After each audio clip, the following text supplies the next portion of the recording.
Hey everyone, it's Peter Kerr from Daydream Nation, and I've got Steve Deluxe from Rock and Metal Invasion. How are you, Steve? Hey Peter, I'm good. Yeah, nice to see you, and good to be back on your show and doing some Lita Ford. Fantastic. Yes, we are. We are going to Lita Ford. We're going to do an album rewind. So I signed Steve a task to choose an album. We'll have a yak about it and talk all things Lita Ford. So maybe without further ado, put up the album that you've selected and I will do exactly the same. Uh, there you go. Well, nice think alike. We do. And maybe we can talk about this one as well, if you're familiar with that, Lita. Absolutely, yeah. I mean, it was very close, to be honest with you. It was a real... Yeah. No collusion here, folks. Absolutely no collusion. I actually told Steve ahead of the show, do not tell me, and we'll just put the album up. So we will talk about Dancing on the Edge. So this was released on the 28th of May, 1984. It was Lita Ford's second album. Lita Ford, of course, was in the legendary Runaways with Joan Jett, who was the lead vocalist, but this was her second album. Went to number 66 in the Billboard charts, got a Grammy nomination for the Best Rock Vocalist. And this was the start of her having a little bit of commercial success, especially in the States. I'll go to you, Steve. What was your first encounter with Lita Ford in any shape or form? I think probably, so it would have been when this album came out. So that would have been my first sort of, knowledge of her. So not the Runaways or any of her previous albums. Yeah, this one and the music video for Kiss Me Deadly, which got a bit of play. And to be honest with you, not one of my favorite Lita Ford songs. So I guess I saw the music video and thought, she's nice looking, not a bad song, but I wasn't in a rush to go out and get it or anything like that. That was my sort of first encounter with her. And then, of course, later on, I find out she's been around for a while, the Runaways and all this kind of stuff, the connection with Joe and Jett, all that sort of thing. But what was interesting is I was in like what you might call like a charity shop, an op shop one day. And this is, late 80s, early 90s. I picked up a blank cassette, actually really only just to record over, because at the time I was using blank cassettes to record things, back in the old days. You used to do that. Be by the radio, and when a song you like plays, hit the record button, that sort of stuff. So I thought, I'll pick this blank tape up and use that. But it did have some writing on it, which I couldn't really make out or anything like that. But it had been used. But when I got home, I thought, just out of curiosity, I'll just see what's on here. And this guitar riff starts playing, and I'm like, what is this song? And then I hear this chorus, Lady Killer, Lady Killer. I'm like, oh, wow, this is a killer song. But it was like really frustrating for me because I had no idea who it was. And I'm not exactly sure. So someone had recorded basically the whole album on the blank tape. So in the end, I didn't record over the blank tape. I kept it because I was like, I love this album. I don't know who it is. And then eventually I worked it out, I think, because I knew the songs. And then at some point I was like, Lady Killer, Lita Ford. That's what it is. And but that was my first experience. Yeah. Well, my first experience with Lita was on a metal compilation album, one of those Metal Mayhem double album. And I think the song was In and Out of Love. I think I might have had some awareness she was in the Runaways. Cherry Bomb was a pretty well-known song, but in respect of Lita Ford with the hits in America, had no impact in Australia in any shape or form. Yeah, just one of those things. All right, well, we'll talk about the album. Let's do song by song and just go through the album, and at the end of it, give our summation with 2024 years. So the first song on the album is Gotta Let It Go. Yeah, I love this song, actually. I really like it. Really catchy, very commercial. I think there's a music video for it. So it was one of the first singles. And yeah, really catchy. Really good song. Actually, co-written, though you wouldn't know it when you read the songwriting credits, because it's got his his actual name, but it's his official name, or the name he was born with. But it's actually Jeff Paris. So this is Jeff Paris. So it's co-written with Jeff Paris. He's done a couple of albums as well. that song, and he wrote Hit and Run, which is also on the album as well. So it's a co-write. I think the rest, all the other songs, so Hit and Run, Gotta Let Go, either written by Jeff Parris or co-write with Jeff Parris, but all the other songs Lita Ford has written. But yeah, I think Gotta Let Go, fantastic, and quite a funny. The music video, which I just watched earlier today, it's a shocker, but you know, it's kind of amusing and entertaining in its own way. It's kind of like these greasers, turn up and they sort of, she's like the housewife and they sort of attack her and her geeky sort of husband, but then she like suddenly turns into Lita Ford, the rocker, and basically beats them up with her guitar, and then she's rocking out with the band. It's pretty good, pretty funny, but I don't know if you'd say it's a good music video. Right. I don't think I've ever seen the music video, so I'm familiar with this album pretty well, but I don't think I've ever seen that video. I'll have to check that out. It's a crunchy rocker. It's a nice start to the album. It's got nifty guitar work, and I think Lita is a really tidy guitarist, very underrated, with her classic BC Rich. She is a bit of a shredder. She's got nice tone. Bit of a disciple of Ritchie Blackmore. I know she was a big fan of Ritchie in the Runaways. That's what, if you look at her bio in the Runaways, she's a huge Ritchie Blackmore fan. I think it's got a nice catchy chorus and bridge, bit of a gang vocal, which was very much in vogue in that period of 83, 84. One thing I've got to say is Randy Costello really hits the drums hard all the way through this album. He was only in one album with this band, and then he went off to Ozzy, and then Motley, the late Randy. But the bottom end, all the way through this album, is magnificent, really nicely recorded. I just cranked this up on a Sunday. Nobody was at home, and boy, it just boomed through the speakers. It was just really nice. But yeah, it's a 4/4 time signature rocker. It's a great start, and not much more to say. I think it's pretty nifty. That's a good one. Yep. All right, Dancing on the Edge. What do you think of this song?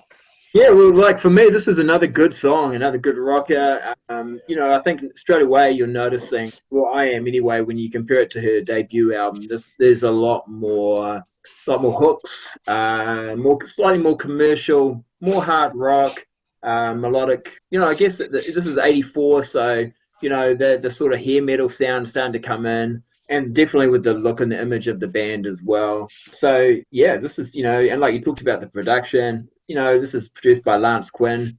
He's worked with Bon Jovi, does the first two Bon Jovi albums. So, and of course, there's another Bon Jovi connection here because on bass it's Hugh McDonald. No, good song, a really good song. So, first two be two of my favorites off the album. Yeah, it goes in at 86 beats per minute, this song. It's got a rawness, it's got a bit of edge. Look, we've got to admit her vocals aren't, she's not the greatest vocalist. They're quite limited, but she's expressive. And she's got a bit of a growl, a bit of grunt in her voice that just suits the material. I think she is, a better guitar player than she is a singer, but it works with the material. But again, this is just a monstrous drumming performance. He's hitting it hard. When they're doing the mixing, they're really making sure that there's a real beefy drumming sound all the way through this album, and it's kind of prevalent on Dancing on the Edge. Lita Ford was a bit of a pioneer because she was kind of in a class of her own in the hard rock genre of the 80s. So I was just thinking, who's sort of in that pond? And I wrote down a couple of names. So from the UK, we had Girls' School, Rock Goddess, and then in the US, you had Vixen, which might have come, you're the rock expert, may have come a little bit later or around that time. Yeah. The metal goddess herself from Canada, Lee Aaron. And then there's not much, but if you had a lot of rock chicks that were more of commercial, less metal, obviously Joan Jett, Pat Benatar, but she was swimming in a very male-dominated genre of music and holding her own, really. What do you think? Oh, totally. Yeah, totally. But Pioneer. it was always quite funny though too, because you'd see the end of year, awards, in heavy metal magazines or whatever, Metal Edge or whatever magazine it was, and best female guitarist or best female singer. It was Lita Ford every year, pretty much, or Joan Jett, or like you talked about some of the other ones, Lee Aaron maybe, but it was such a limited amount, maybe Doro, but Doro, yeah. there was such. I mean, there's actually, and I've on Rock and Metal Invasion, I've profiled some of the other ones that are lesser known because there were a few out there, but they didn't get the sort of coverage that those three or four sort of did. But yeah, and I think too one thing to remember with Lita is that she's also a very skilled musician. So she's not just doing the vocals. In fact, that like we talked about, maybe the vocals aren't even his strength. Her guitar playing is, but she's she's a legit musician. So yeah, absolutely. I agree with you. But yeah, definitely, she's got to be regarded as a pioneer. Yeah, because there was. She was basically an inspiration to a lot of girls to pick up the guitar or boys. Yeah, and going back to the 70s. Yeah, I mean, she was only a teenager in the 70s, but still, she was out there doing it. So, yeah, absolutely. But you look at the album cover, yeah, as we do. She's the typical rock chick, isn't she, in the leathers and things like that. But she did change her image. She signed up with Sharon Osbourne management and went into a more commercial sort of vein. This album, Lita, was produced by Mike Chapman, and he clearly wanted her to get more success and sort of, I wouldn't say neutered, but smoothed the edges and made it more commercial in the Pat Benatar, Joan Jett. And she kind of glammed up a lot. So there's two sort of sides to her career. There was definitely the metal side, which was the 80s, and this is the album we're talking about, and from the mid-80s onwards, the more commercial glam side. So personally, what do you prefer? The metal, the early metal crunch? I prefer the more metal stuff. I mean, you're right. She hooked up with Mike Chapman, who's more of a pop rock type producer. You didn't see his name on a lot of the hair metal type bands, So while Lance Quinn was doing Danger, Bon Jovi, those sort of bands, a little bit heavier. And yeah, image-wise as well, I mean, she's got the spider here and all that sort of stuff, and the leathers and all that kind of stuff. But she's still got a tough image for this album, but it's a little bit more, a little more sort of, a little bit more glamorous, perhaps, a little bit more, I don't know, a little bit slicker. And yeah, like you said, she hooked up with Sharon Osbourne, gets Ozzy on her next album as well, which is great for her credibility and everything like that, and of course had a massive hit with that as well. So, but I mean, and like I think we said, it's very touch and go. This is a great album. I really like this album as well. So I think it's a tough call, but I think for me, and probably the reason I did choose this one over the next album is just that little bit heavier, and I think I like the slightly heavier Lita. The rock crunch, there's more rock crunch. Yeah. Okay, well, we'll keep getting deeper into the album. So Dancing on the Edge, we've covered. So we're going to Dress to Kill. What do you think of this song? Yeah, it's another killer song, I think. At first you sort of think, oh, this is maybe going to be the ballad. It starts off kind of soft, doesn't it, But then it really kicks in, and it's another great song. I think it's really good. And there was another music video for this one as well.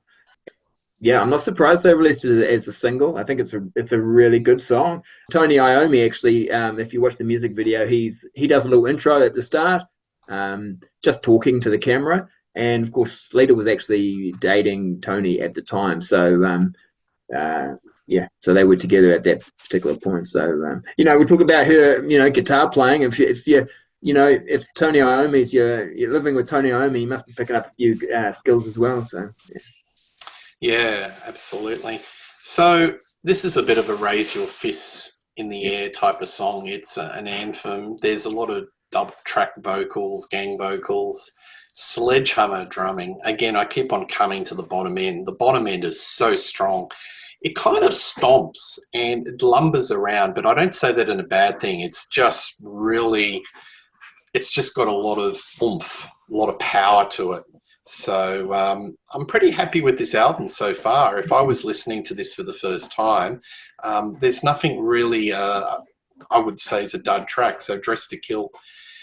No filler yet. No filler. It all seems all killer, no filler so far. Yeah, it is. And her lyrics aren't world-beating. They're kind of cliched. But it's really interesting that, you know, you read a lot of lyrics that were kind of cookie cutter in the 80s, being hair metal, but seeing it from a female perspective, and she puts a little bit of spin. And there's a lot of sort of femme fatale type lyrics and toxic relationship and lady killers, and it's kind of different, you know, that she's putting a female perspective, you know, a little bit of being assertive, just knowing who she is, and, you know, you get a sense of her personality, very strong personality on this album. Even though the lyrics aren't Bob Dylan, they're not world-beating, but for what, like you say, for whatever reason, because it's from a female's perspective, it actually sounds more acceptable, or sounds a little bit more sophisticated. You know what I mean? I don't know. Yeah. Some of the male singers or the male-led fronted vocalists. Absolutely. Hit and Run. What do you think of this one? Yeah, this is just a good fast-paced rocker. I actually really like this. I think it's perfect way to sort of end off the first side. Probably a little bit disappointing there's only 4 tracks on side 1. They're not overly long songs, so there's only 9 songs on the album, but I just think, good fast-paced rocker to end it. You know, I think I love the chorus, Hit and Runs, really just, like, again, talking about lyrics, you know. I mean, I haven't analysed the lyrics on this album much at all, you know, but I think the lyrics fit the song really well. Yeah, it's like I said, this is actually not written by Lita Ford. This one is written by Jeff Paris, but quite a heavy song, and he's not really like known for, you know, writing heavy songs. He's more sort of quite commercial hard rock, but this one's a rocker, and I think it's really good. Yeah, it's interesting that the lyric has a line, hit your love and run away. Yeah, run away. Maybe a little bit of a in-joke. Yeah. I think it's a simple riff, but it has a lot of power. It's a fine song. So 4 songs in, I'm happy. Yeah. You know, it's all you. It's kind of meat and potatoes metal. It is that one. That song in particular, yeah. Yeah. All right, Lady Killer. She did one thing too, I will say about that song. I noticed I was looking at her concert from, like, you know, so the next album doesn't come out for another 4 years. And so there's quite a big break. And then there's some concert footage of her, and she's mainly playing songs from her, you know, her most recent album. But the one song she does play from this album is Hit and Run. So yeah. Lady Killer. Oh, yes, my favorite song on the album. So, like I said, this was my sort of like put the blank tape in. I was like, oh wow, what is this song? Because I must have had it on side B or something. But I just think I love this. So she makes a little yell or something at the start, kick it or something. She says, or some vocal she makes, and then the riff just kicks in. And it's just I know this. You know how some songs, you know, I know I like it, but I can't quite sing it. And I could, as I was singing, as I was doing before, I can sing you the chorus. You know, and again, you know, lyrics. It's kind of cool because, you know, she is a lady and she's singing about being, I don't know, a lady killer. I'm assuming it's not like she's going around killing ladies, but you know, I think it's cool. I think I like it, and yeah, like I said, I really like the song. So yeah, it's a lady killer. So the guy is basically a bit of a, you know, Casanova. But Lita's saying that, you know, she knows who he is, but she can't run away from him. She's attracted to him. Right. Yeah, sort of like the bad boy. I think this riff has a very it's in the similar wheelhouse to "Looks That Kill" by Motley Crue. Yes, Think about it. Well, she was dating Nikki Sixx too for a while, so maybe. Yeah, I don't think it's too far out. Anyway, no, it's a good song. Still Waiting. Yeah, so for me, I must admit the album is not bad, but then it gets into a little bit of filler here. So Still Waiting. It's good. And really, to be honest with you, Peter, I'm probably just going to repeat myself for these next few songs. Good hard rock, but nothing really that that song. Yes, that's a great song. It's a good song. It's a consistent song. You can tell. Yes, it's got nice guitar work from Lita. But yeah, it's just not memorable. But it's a good song. Yeah, I think it's a little bit, sounds like a soundtrack song. Yeah. Look, it's probably one of the weakest songs on the track. It's got a little bit of keyboard. I'm still waiting. I'm waiting for you. Yeah, it's a little bit cliched, so it's not the strongest song. Fire in My Heart. What do you think of this song? Yeah, actually better. Again, chorus-wise, I could sing you that one right now. Really catchy chorus. So I think this was the first single from the album. I don't think it was a single. Yeah, so no music video for it, but it was released as a single. I don't think it charted or did much, but it did a little bit of business overseas and did top 10 in quite a few regions. So this was her first kind of hit outside of America. Yeah, no, I can see why, because it's catchy. I'm still not necessarily convinced it's a great hard rock song, but definitely catchy. That chorus, very catchy. Yeah.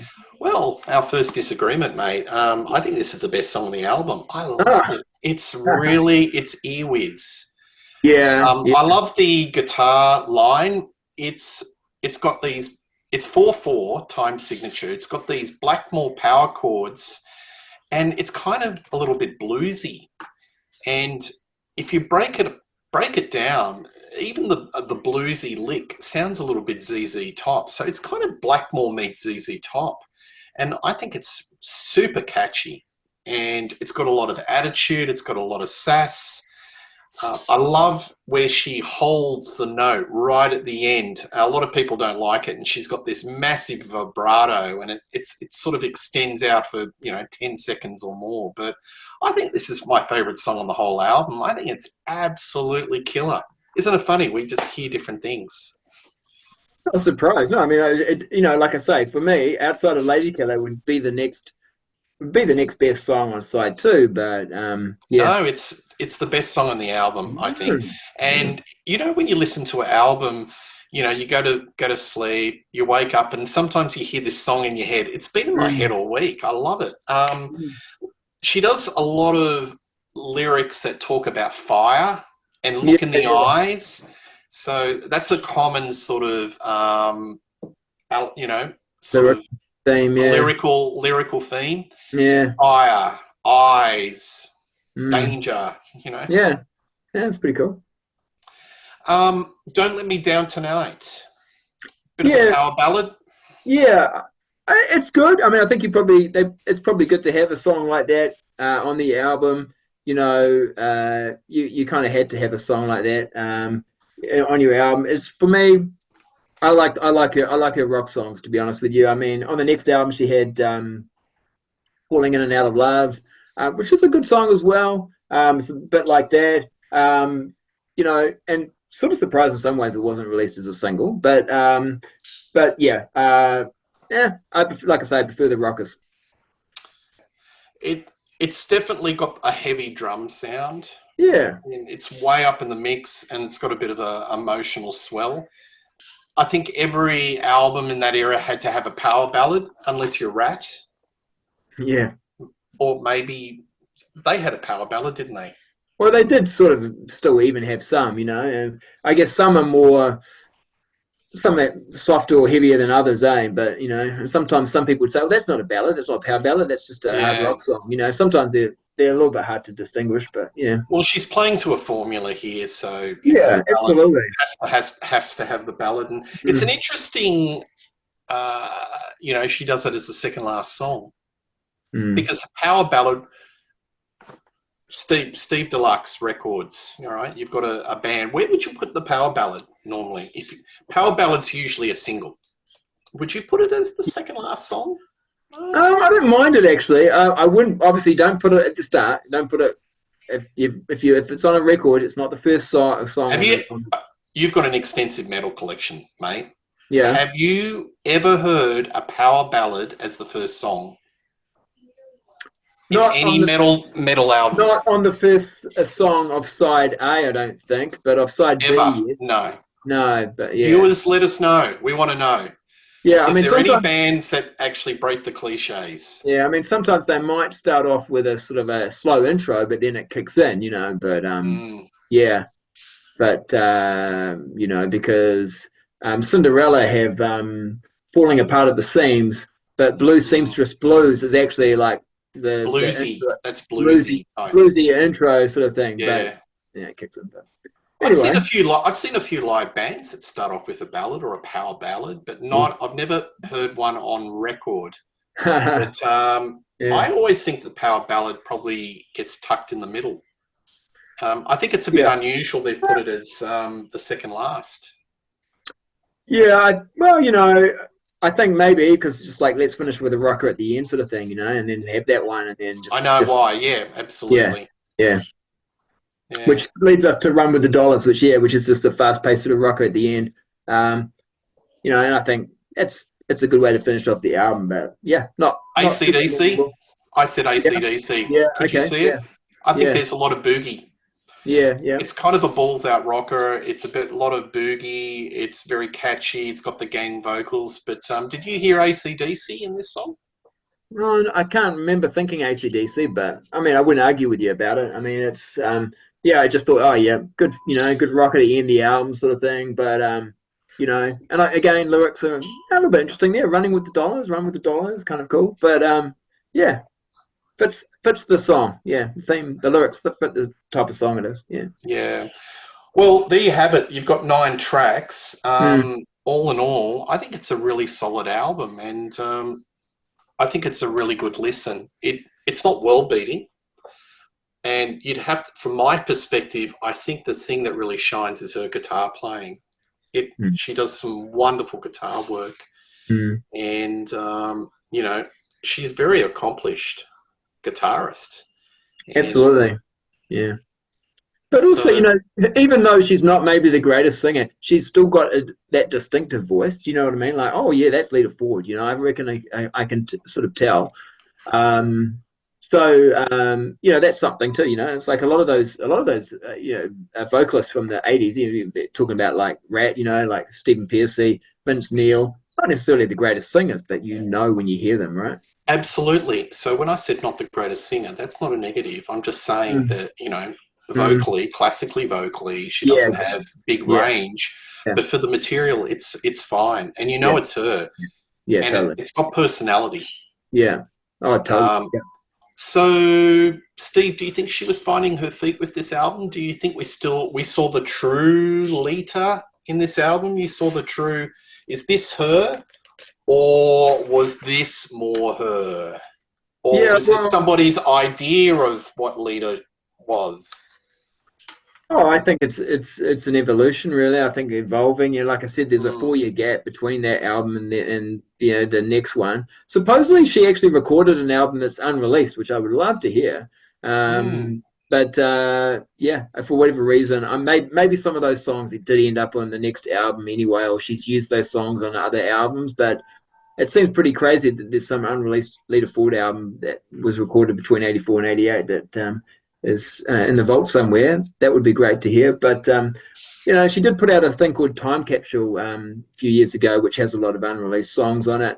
I was hoping that might be really good, but there was nothing really amazing. You can kind of it's one of those albums where you go, okay, maybe I can see why she didn't put them out. This is very much an '84. This was a sound that was very sort of coming into vogue in '84, and again, this is a sound that's really coming into vogue in 1988. It's a lot more polished, a little bit more commercial. Songs like "Falling In and Out of Love." That's the kind of stuff that record companies are going, oh, I can see some hits. I can see a hit out of that one. But still got the rockers on there. I mean, let's be honest. "Close My Eyes Forever." Yes, it is a ballad, a power ballad, and it's got Ozzy Osbourne on it, but it probably was a surprise hit. I don't know if people were necessarily expecting that to be so huge, but I listened to that recently. I like it, but it's one of those songs that gets better as it goes along. it's a grower. Yeah. And I have to agree, it's a very unconventional ballad. And duet at that. It's kind of the subject matter, the way it's arranged, the construction. It's a very unusual song. It's not your typical sort of cliche duet. And I find that it's just one of those songs that builds up and gets better as it goes along. Yeah. No, I really like it. And like you say, it wasn't the typical ballad. That's why I'm saying it's probably a bit of a surprise that it was a hit, because it it's not about love or anything like that. I guess one thing maybe that had going for it was the fact that it's a duet. I mean, I can't think of any other hard rock duets, male female duets, that came out in the 80s. I mean, Kip Winger and Fiona did one actually, but yeah, I can't think of too many other ones. This album to me still sounds fresh in 2024. Yeah. This album to me sounds a little dated. What do you think? Well, yeah, I know what you're saying. I think this one just rocks. It's just rock. It's just good hard rock. But it's got less of the polish. There's a little bit of reverb. There's a little bit of reverb. Okay, on some of the drums, and there's a few little cheesy keyboard lines that I think it's Aldo Nova. Nova does the synth, which you can sort of think, you can carbon date that to 1984. But other than that, it seems there's a bit of a lineage to the Runaways. It's just rock crunch. Yeah. The riffs are kind of simple. Yeah. And I think that when you have simple riffs and you kind of keep things not too intricate and fussy, then it doesn't date. It becomes much more of a classic rock sound. But when it becomes more commercial and polished and fussy like this album, and don't get me wrong, this has got a lot of charm, it dates. Yeah. I mean, for me, the best song on here is Blueberry, which is probably the heaviest song. So, yeah, I just like the heavier songs. Back to the Cave wasn't too bad. But I think, too, you listen to this album, you go, oh, I can see why this song's on here. It's sort of like you can sort of see the way it's been marketed, or there's some sort of thinking behind the songs. And this is just let's just put out a rocking album and just see how it goes, Yeah. I'll throw another curveball at you, because that's what I do. Would Lita fit better in a band, or is she better as a solo artist? So imagine if Lita was in a band like Vixen. Would she have been more commercially successful in the realms of a band, had like a co-writer, like a Janet Gardner or whoever was in Vixen, or as a solo artist, that is her forte? Well, I think it's interesting. A lot of the female, if you were female and you were doing hard rock or metal, you pretty much were solo artist, like you didn't see a lot of female artists in bands.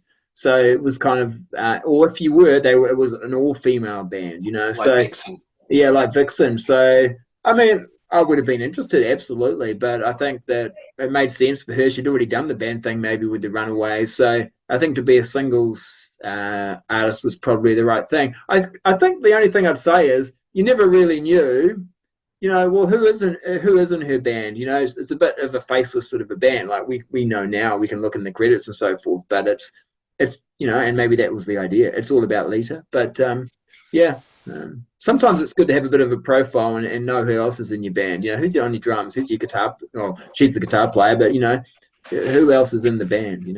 Yeah, well, I think with Dancing on the Edge, because the playing is so strong, and especially because the bottom end and the drums are so up in the mix, I think that's one of the comparative to this album. You get more of a sense that it's actually a band. Yeah, it's not just Lita. I mean, Lita's doing all the guitar work. She's doing the vocals, and it's double tracked. But you do see the band. You see the band too on the back cover, but on the next album, no band. It's just Lita. Mate, can you put that up? I've got a different. On the back of of Dancing on the Edge. I think I might have a different. Oh, okay. Oh yeah, but you still got the band. Look at that. Yeah. Different version. You got the spider. Mine's just an American pressing. What's yours? Is yours a European or something? European, yeah, Netherlands it says. Yeah. Okay. So I've got the kind of the soft focused cover there. I haven't seen that before. Interesting. Okay. It's the same guys though, but yeah, different photo. Did you get an insert? Yes, yeah, I did. No insert. I've just got the... Okay. No. Insert and I got lyrics. gypped. Got the lyrics. I got gypped. There is an insert. Yeah. There you go. Learn a different thing. Yeah. Before I sort of wrap it up about Lita Ford, let's talk scores. What would you give Dancing on the Edge out of 10? I would give it, because I think that the first side is really strong, and I think it's a solid side to Lady Killer being my favorite song, and I don't mind Fire in My Heart, but yeah, I know it's your favorite. So it's an easy 7. I'd probably maybe even think about a 7.5, but I think I'll just say 7. You know what? I'm going to give it a solid 7 as well. So Cool. I'll put a big 7 on both sides of the screen. Yeah. That's a solid 7. Yeah. So, look, guys, no collusion in this show. As I said, we planned talking about Lita months ago, but I had no idea that you were going to pick that album. No, I did actually think that you'd probably choose this one, but it's interesting too, Peter, that you've now asked me to do a score. Now you've made me do a score. I'm now thinking I made totally the right choice, because I wouldn't give this a 7 if I was thinking about a 10. I mean, maybe it's a 6.5 or 6, but yeah, not a 7. So I feel pretty good about the one I chose. Yeah, absolutely. Well, folks, I think this is an underrated album. I love it. Do yourself a favor. I think it's got a sound that it doesn't sound dated, and I think it really encapsulates Lita Ford, the rock chick. Lots of attitude and sass, and that's what Lita Ford's all about. And hopefully, if she's touring, I'd like to, it'd be great if she comes down to these parts. She did one tour maybe 10 years ago, so yeah, it'd be good if she could come down to Australia or New Zealand and tour. Thank you, Steve. You can check Steve on Rock and Metal Invasion. Lots of great content. Lots of he's got an extensive metal collection, and there's always different angles and tangents. So I'm always looking forward to seeing what he comes up with next. And more stuff on Rock Daydream Nation. Please like and subscribe. Tell us what you think of Lita Ford, what you think her best album is. Do you agree with what we said? Your favourite song? But one thing's for sure, you'll see me and Steve do more shows in 2024. We will catch you later. Cheers.